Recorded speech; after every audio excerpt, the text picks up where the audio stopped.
incredibly lucky, Yeah. but that only work up to a point. If you play Russian roulette every day, you can be the luckiest person in the entire world. At some point, you're going to lose. So I'm just, that's Yeah. not enough for my personal finance.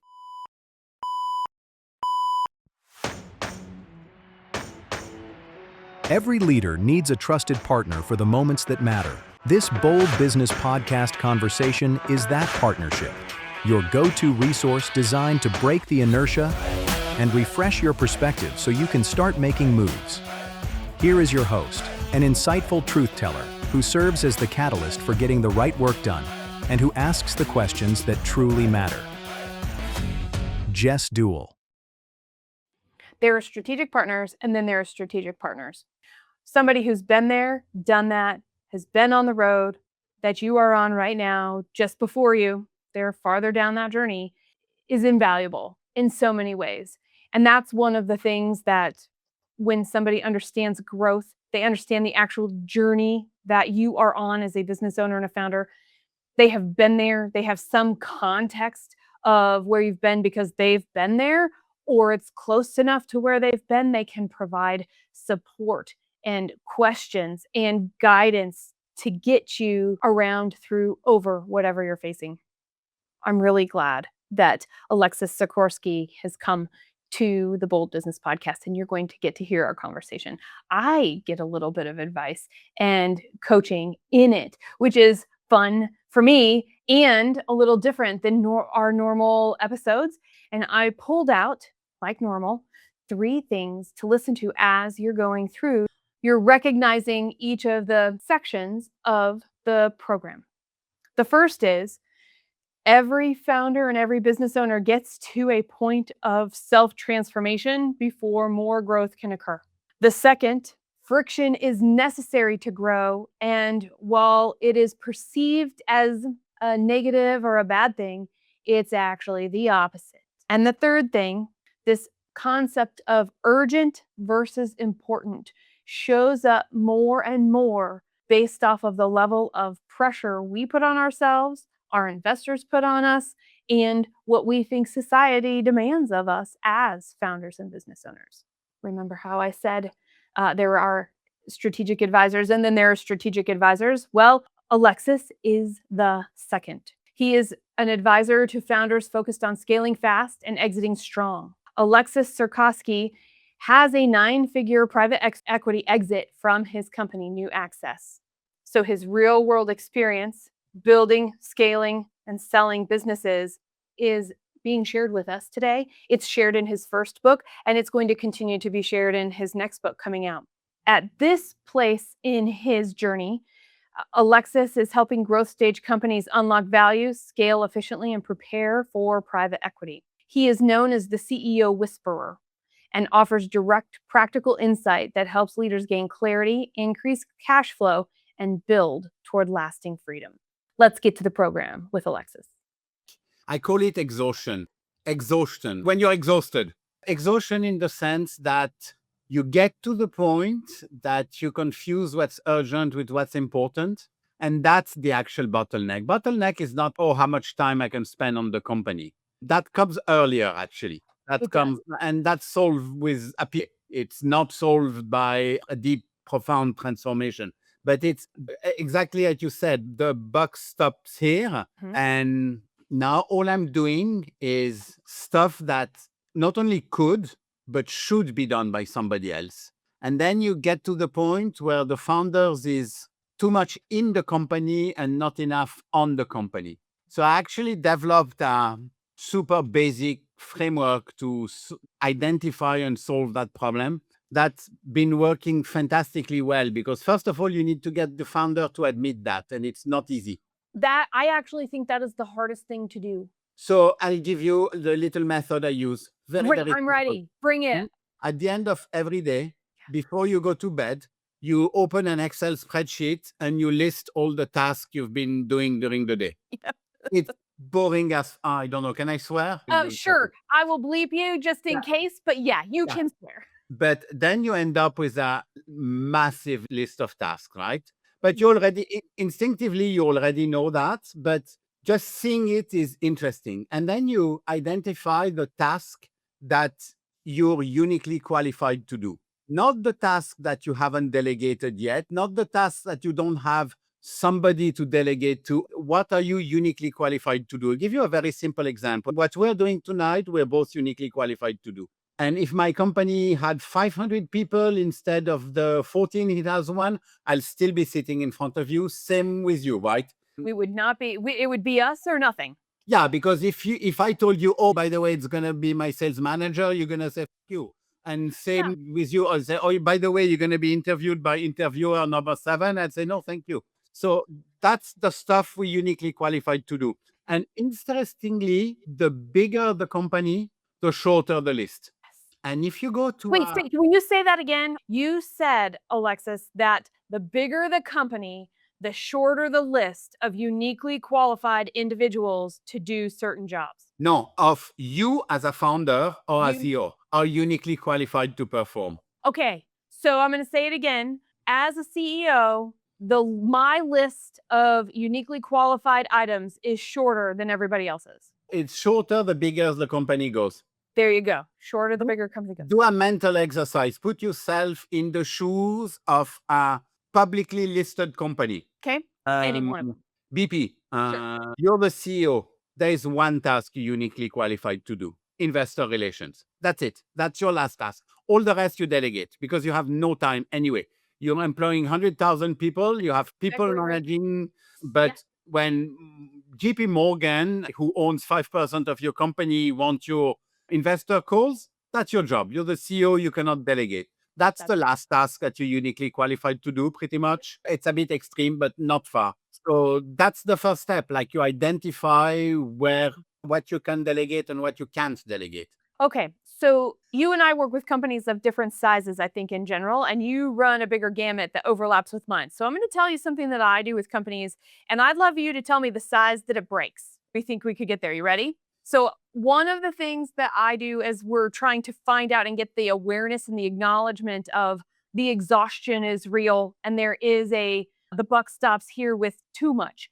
And so I actually do an interest and impact evaluation. So however they're going to write it down. They're going to list everything that they're doing and everything that is going on and all of their priorities. And then they rank them 2 ways, right? That's just a stack rank.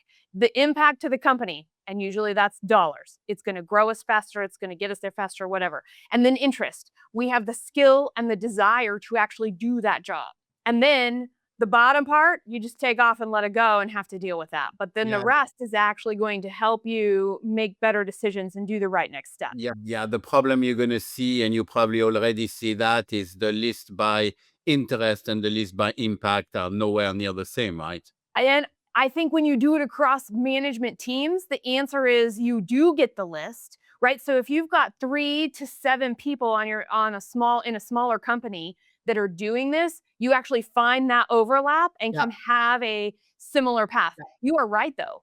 As anything less than that, or if not everybody's involved, you're right. That is the obvious problem right away, is that they don't match up at all. I think that like this exercise you do it should start with $1 million company and never stop.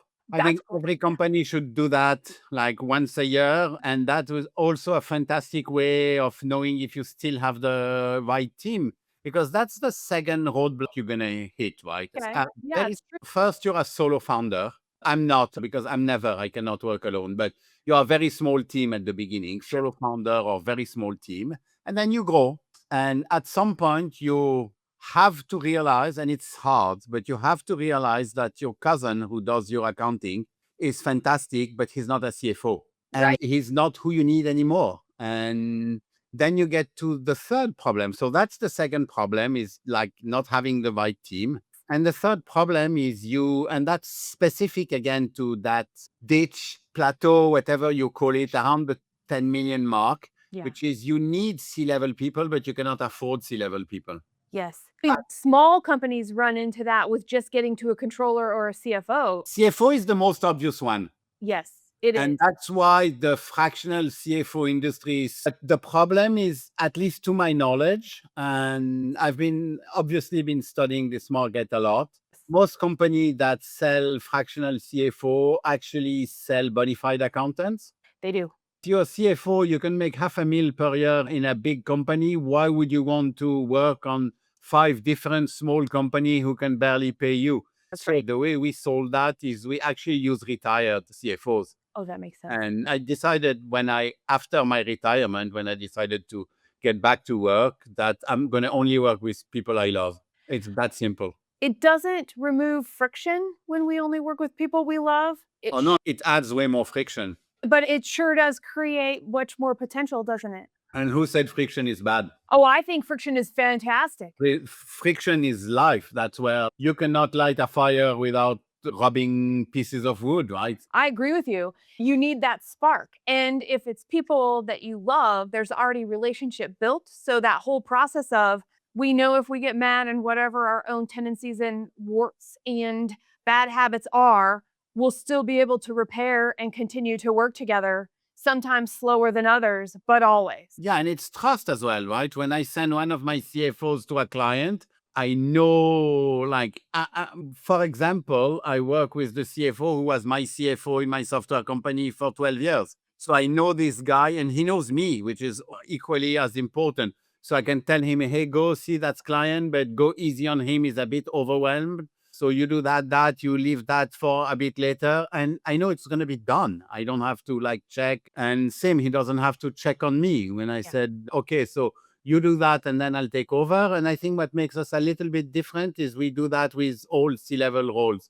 with operation, with tech, with HR, sales, marketing. We have people in only C-level people because I suck at operations and I wouldn't want to hire me to run anything operational. But strategic level, we fulfill all the roles.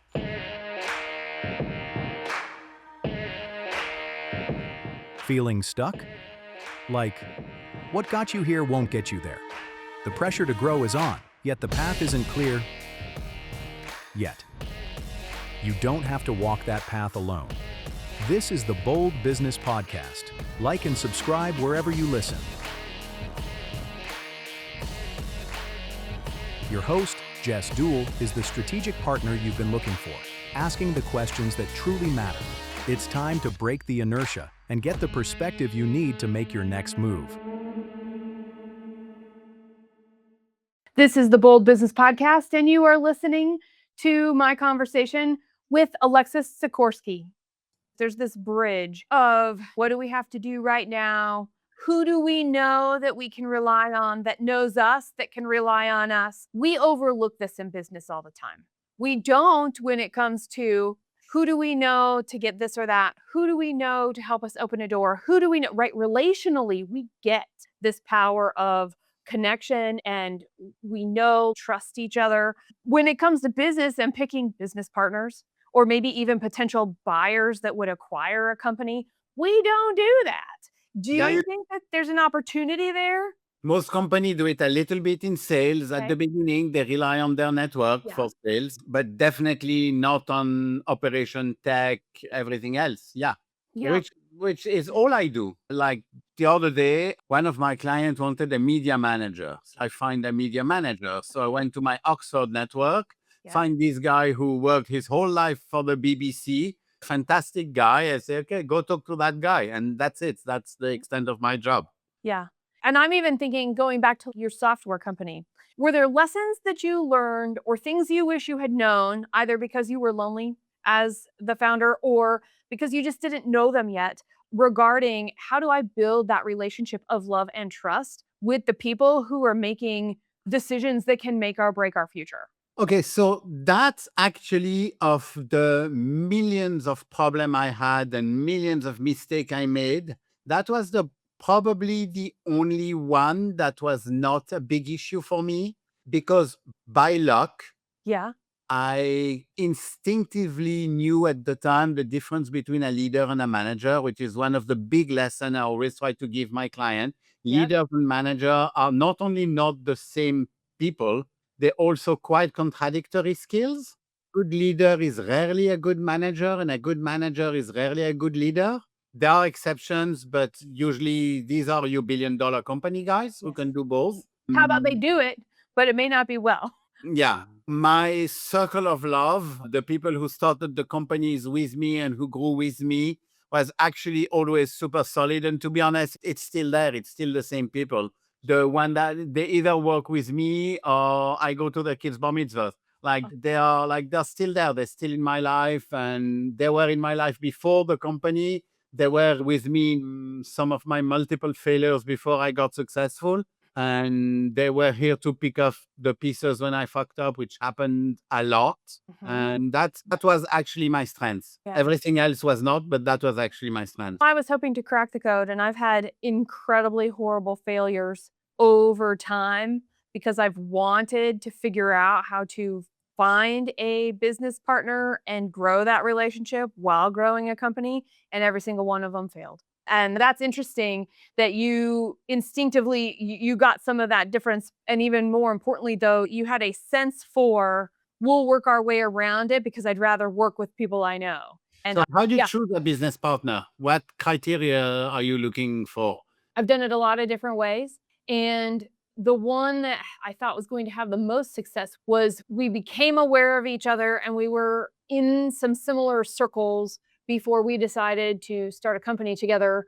And on the surface, it was very much, we talked like we had the same values. We understood where we want to go. We understood each other's uniqueness and what we would bring to the table to get to a deliverable and to get the right people at the table to do everything that we wanted to do. We actually had success. We had clients in the pipeline. We did a big kickoff event. We brought a whole bunch of people together for it. And at the kickoff event, we imploded. And I actually don't know. And I think it was self-sabotage it had to have been both our parts. I'm going to own my part, even though I don't quite understand it. The other person was like, cool, I'm just done. What we were delivering required both of us at that time. And so we had to shut the doors and return all the money and keep on going. But there was a lot of self-doubt on their part. And I tried to carry too much, I think, right? So that was part of it. But that makes sense. Did you choose, is it a him or her? Her. Did you choose her based on skills, value, friendship, personality? Values. And I felt like in the moments that I really messed up and there was going to be pieces to clean up, that she would stand beside me. Yeah. She would take me for all the good and the bad. Let me get you to think a little differently there. Do you have a best friend, a girlfriend that's been your friend since you were in high school? Yes. She's hopeless in business, right? She's a very different path than me, Yeah. yes. She's your business partner. No way. Skills can be learned. Okay. Trust. Skills can be learned. Trust cannot. Okay, Yeah. I'm going to call my friend. Her name's Christy. Christy, cool. we're starting a business. Yeah, this is your next business partner. And is that what you found for you too? 100%. Okay. I never had anybody in my C-suite that I wouldn't be happy to have lunch, dinner, a round of golf together before. Like my number 2 guy, who's now my best friend, his kids are like my kids. We actually met playing a round of golf. Yeah. He's like my absolutely best friend in the world. He just quit his job as an HR in Manpower or something like that. Okay. Was completely desperate, like completely desperate. We had a round of golf, then we had lunch, then we had dinners. 3 days later, he came working with me as head of services, and he ended up being my number 2. My tech guy, we were friends way before. But let's say when we started the company, for simplification, a bit younger than me, I had a day job. I was running a computer training school. Yeah. And we started the company, the 2 of us. And like literally this guy would give his left arm to save me a finger and the other way around. And honestly, turns out I got lucky. That happened a lot. He's a fantastically skilled software professional. It's funny. The company was just the 2 of us at the beginning. So we were actually coding together. And it was literally, I was feeling like I was playing tennis with Roger Federer. Like this guy he has 40 IQ points on me, like literally. And I'm not being humble. The guy is a PhD in theoretical physics and I can barely read. And these are the people you build with. One caveat. Yeah. Not your husband or your wife. I learned that too. Don't do that because it becomes your whole life. I'll speak from experience there. Exactly. Our first company, it became our whole life. Not a good idea. And No. also, there is a very different power dynamic. For example, I'm the boss of all my companies, and my wife is the boss of me. So if she starts working to me, that would be a very weird power dynamics. Yes. And don't get me started on who's the boss, but who's the boss is one of the most important questions. Okay. Immediately run a company by committee. They No. need to be one captain. That's something I'm convinced about. Skill can be learned. Trust is way harder. Trust is way harder. So as I was sharing and you're giving some feedback, which by the way, I'm very grateful for, it would have never occurred to me. And to have that insight is fantastic. So for everybody listening too, this is really important because it goes back to that. It's that old trope, the tell me who your 5 closest people are and I'll tell you how successful you will be. Exactly. And they don't have to be fantastic business people. They are like the stones you build your church on, right? Like Yes. they're your cornerstones. We've talked a little bit about that trust. We've talked about the fact that there is a transformation that every founder goes through for themselves. I'm curious how we take, and all of this could be happening in any combination of order out in the world, right? I want to think about that forward look. We're doing work right now. We have objectives right now. Most of the time, especially early on or at any growth stage, it's how do we keep the runway? How do we not run out of that runway? How do we do what we want to do? All of the things with all of the constraints. And yet, how we also have this moving 3-year, I think that's the current norm, right? 3-year trajectory, 5-year trajectory of how you balance the where your lane is being built to versus the action that you're actually doing today. Can How I do give you work you with that? can I give you one word? Done. Man makes plan, God laughs. Yes. So I have a rule. The way I operate usually is I talk to a founder and I ask him what his number is. Like Okay. how much you want to sell. That's the Yeah. beginning of the conversation. I don't do 5 million exits. That's not what I'm good at. I don't do 1 billion exits. That's not what I'm good at. Yep. I do 100 to 100 million exit. Let's say 50 to 200 million exit. Uh-huh. So if the person I'm talking to goal is within that range, then the only question I ask myself is, can I get that there in 4 years? If You not, do 4 years. Yeah. if Okay. not, I'm out. Yep. Like 10 years plans and everything, I'm out. And again, very different in company stage, right? If you're Coca-Cola, it's very easy to do a 10 years plan because Of course. you're going to work on very small variables at the end of the day. Yes. If you're a startup, you're going to do what the market tells you to do. It's that simple. You're going to Exactly. pivot and react. Like Airbnb survived by sending cereal boxes, right? That was never in anybody's plans. Plans are important and they get more important when you get close to the exit because that's what the people who buying you, especially if you talk private equity, that's what they want to see. They really care about. It's interesting about the 4 years. If you were doing the same thing 15 years ago, would it still be a 4-year timeline or would you have given it a longer or a shorter timeline? Hard to answer because I was doing that 15 years ago and I had no plan Yeah, at all. at all. Just Yeah. survival. And just basically my time horizon was payroll. Yeah. Basically. Yeah, that's a big deal. How do we make payroll? And Yeah. that's one of the big question my clients are asking at the beginning, but how do we make runways? How do we get finance? And I have one single answer to that. Fucking spend less. I'm in agreement with you on that. There are advisors out there that say the exact opposite. Go find your loans, go find your something so you can spend money to make money. I'm not in that camp. And that universe does exist. I'm It's not disputing that. It's just not No. the universe I know. And Yeah. if you're building an AI company, a med tech company, a satellite company, that totally makes sense. If your job is to do service, software, I'm working with a fantastic, I have to stop saying girls, a fantastic woman. I say girl because she's 30 and I'm 57, who launched a new hydration, fantastic drink with electrolyte and stuff like that. Spend less. Okay. For his whole life, he was a carpet dealer. And he just gave me 2 or 3 pearls of wisdom that I never, ever forget. Which And are? Tell me. so you are losing money, you're not selling enough, or you're spending too much. Different in spending less, it's a very easy fix. Selling more is a hard fix. So start by spending less. And that's usually when I lose the client because that's not what most people want to hear. Isn't all that really doing Spending less is confirming constraints and making sure the right constraints are in place to explode creativity and innovation. I just say spend less. I'm just thinking out loud of what that actually turns into is whether it was the assessment that you were talking about with how do I start this transformation in this very unsexy thing of all the things I'm doing at the end of the day, or interest and impact, that to do something to just check in and make sure you're on the right path. This is one of those things that a constraint that matters and a lever you have complete control over. Yeah. And also, it used to be super common in business, right? If Yeah. you ask your parents or your grandparents, they didn't have VCs. They didn't No. have angels. They maybe had a cousin who gave them $10,000 to start the business, but they didn't have VCs. And Right. that's a little bit, to be honest, that's a little bit the VC's fault. And they're starting to recognize that. Yes.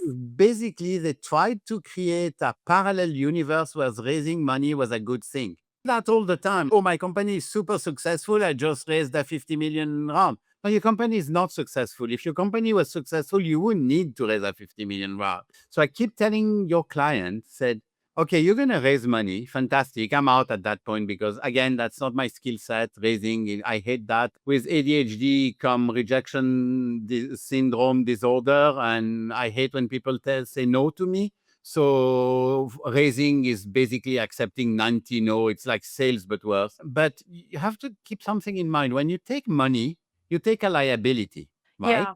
It's a Yeah. liability. Even if it's equity, at the end of the day, it's a liability on your company. On your balance sheet, it goes as a liability.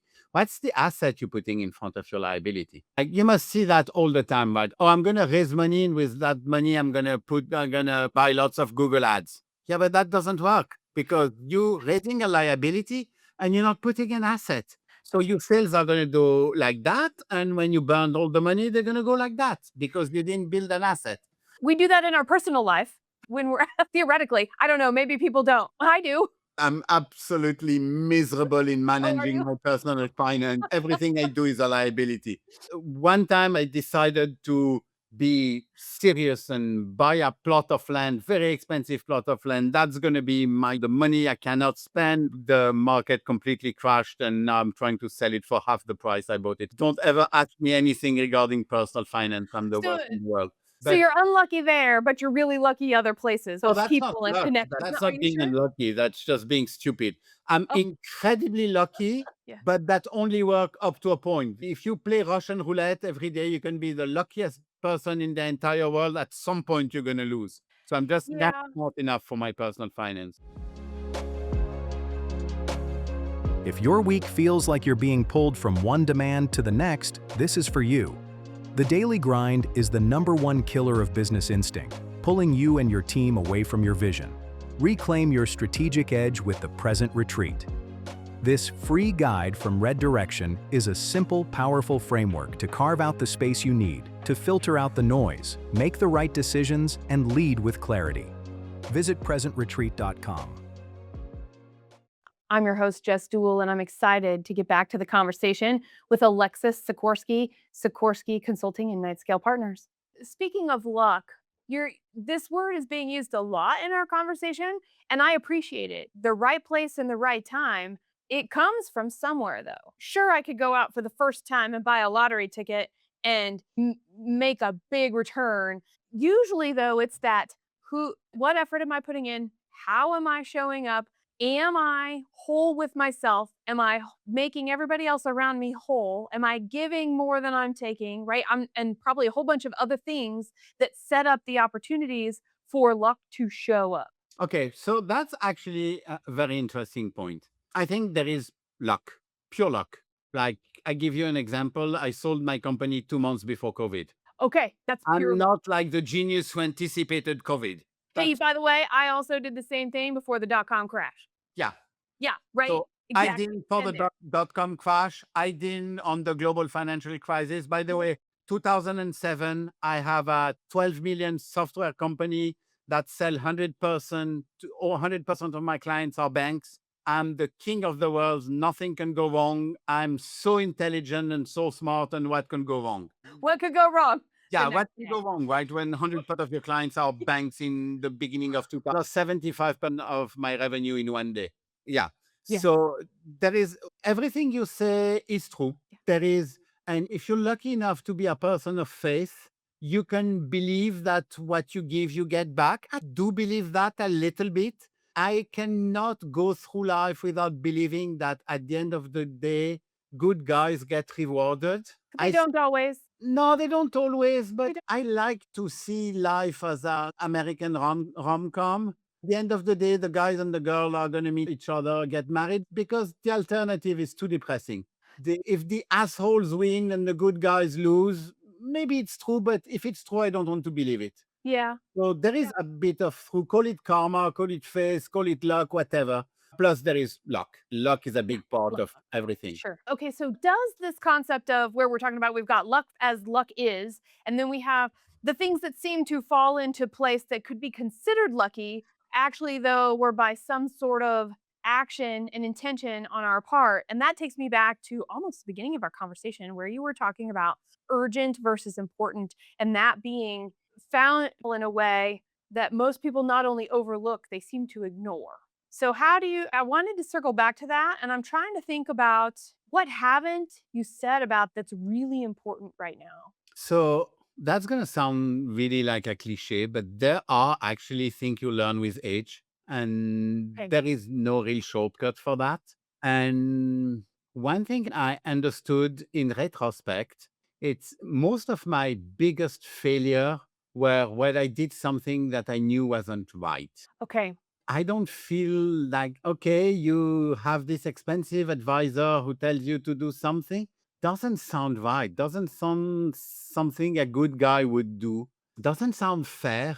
Another piece of wisdom my grandfather gave me, he always said, a good deal is a good deal for both parties. Mm. If you are in a deal that you feel is a good deal for you, but not the other party, you're probably not in a good deal. And that's super important. Like you talk to a client, and that happens to me all the time because people have no way to understand how to pay mentors and advisor and all that time. And I'm expensive, but not crazy expensive. I want to price myself as a lawyer because I think I bring more value than a lawyer. And I'm looking forward to all these people are being replaced by AI. So there's many times I say, oh, I could price that way higher. Yeah. But then is it still a good deal for my client? And if it's not, I don't do it. I don't do, at least on purpose, I never do a deal that I don't think is a good deal for my client. Because karma is it's also like, even if you want to be strictly Cartesian and pragmatic and don't believe in any of that, your reputation do matter. Like a guy that you say, sorry, sir, I'm not going to do that deal because I don't think it's a good deal for you. That happens to me. I'd say 80% of the people who call me, I say no. And I say, because I don't think I would bring enough value to you for the money you need to pay me. And some get pissed at me. And at the end of the day, nobody is gonna shit talk you because you didn't want to take their money. So I have clients all the time that are coming to me and they get really offended with a single no, and they pride themselves on only getting yeses when it comes to pricing or what do you charge or some things like this. And it's really interesting that it's either or, right? There's this expectation of worth that the market doesn't hold up, or there's this I just want to make sure I can do my part, but it might be to my disadvantage in the end because I'd rather do my part and give than actually make money that can keep my company open and grow it. And I challenged somebody today, and this is a small company actually, and last week they were very different but similar. It was, okay, you got one no in how much time, and it doesn't matter the amount of time. I was like, can you multiply that by 100?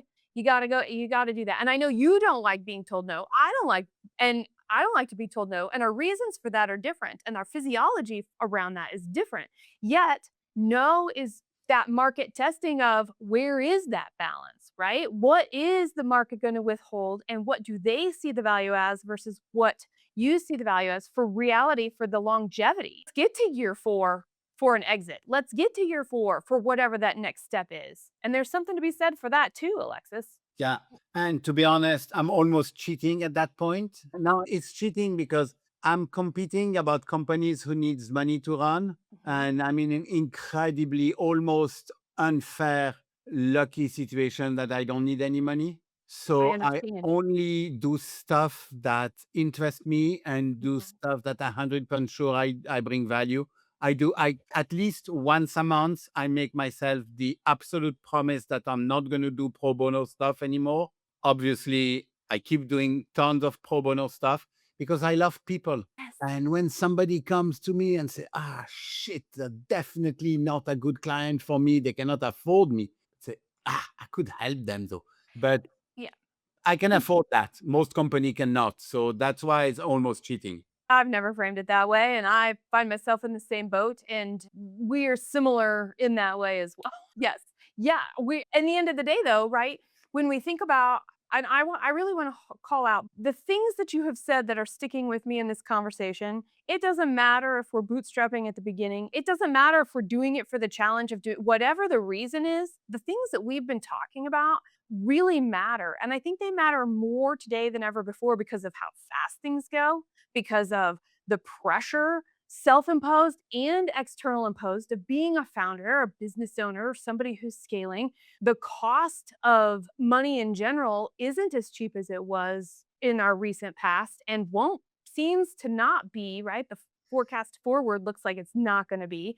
And then we have all the stuff between all the people around all the globe, which is heightened all the time in different ways, and now is impacting us in different ways than it did 5 years ago, and it'll be different in 5 years from now Yeah. too. So, And don't forget to throw AI to the mix. and technology, I'm glad you're And bringing the tech. like Yes. that's Mhm. huge. Everybody is an expert now because of Claude and Yeah. ChatGPT. So like Yeah. the value becomes way cheaper in a way, Yeah. and but also the value that at the moment AI cannot achieve, like looking you in the eye and telling you, I promise. That's something ChatGPT cannot do yet. Something I noticed recently, I was having a conversation about one of my clients who was not working. He was not working enough. And Okay. one of my partners said, I don't understand. That's his dream. And that's what he wants to do. And I started thinking, I said, no, actually, that's his dream and that's what he wants to have. And I actually find a very good analogy. I have a dream, which is to speak Chinese. Would love to speak Mandarin. I had a French friend, very close friend, who was in Mhm. Beijing and he was like really French looking and he spoke perfect Mandarin. And every time we went to a restaurant, I was so jealous of the face he can generate with a Chinese waiter. Anyway, I dream of speaking Mandarin. I don't want to learn Mandarin. So that's a big difference. Like people have dreams, and that's actually almost where I'm gearing towards. Okay, you have dream, but you don't want to actually work for your dream. So that's something I can maybe do for you. Make your dream come true. Okay. Because you're wasting so much time and so much energy on stuff that you shouldn't have to, Mhm. that you could be in a situation where you don't have to have your kids tell you when you come back, say, who are you, sir? Please leave my mother alone. You not necessarily have to go through that to be successful if you have the right people around you. Dream is not the same as working for your dream. So, Alexis, I want to know what makes it bold. What makes it bold to really not only acknowledge exhaustion that founders get to that point of in their journey, but also claiming it. What makes it bold to claim it? Have you seen how the founder is portrayed? Fucking Superman. I know it all. I have it all. I do it all myself.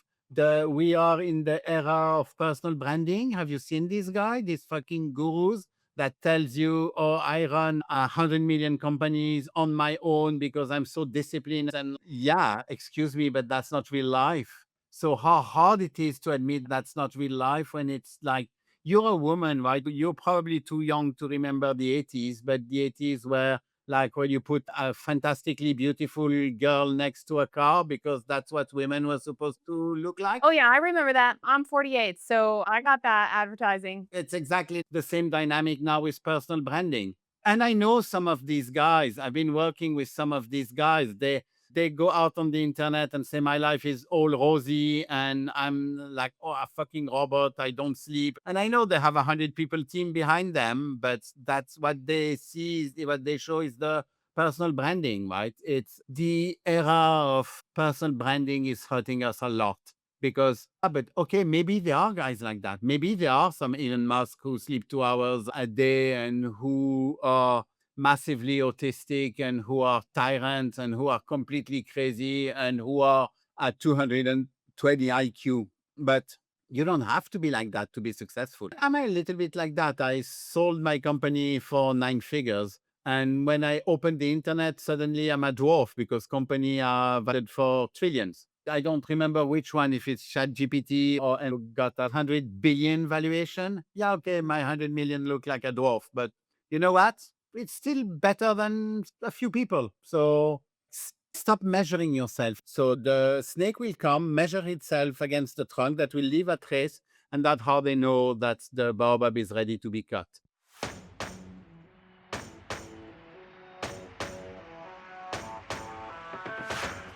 And that brings us to the close of another powerful and fresh perspective on the Bold Business Podcast.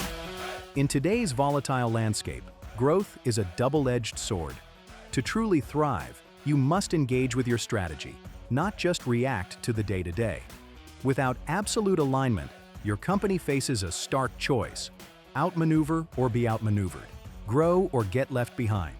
Thank you for listening, and a special thanks to the Scott Treatment for technical production.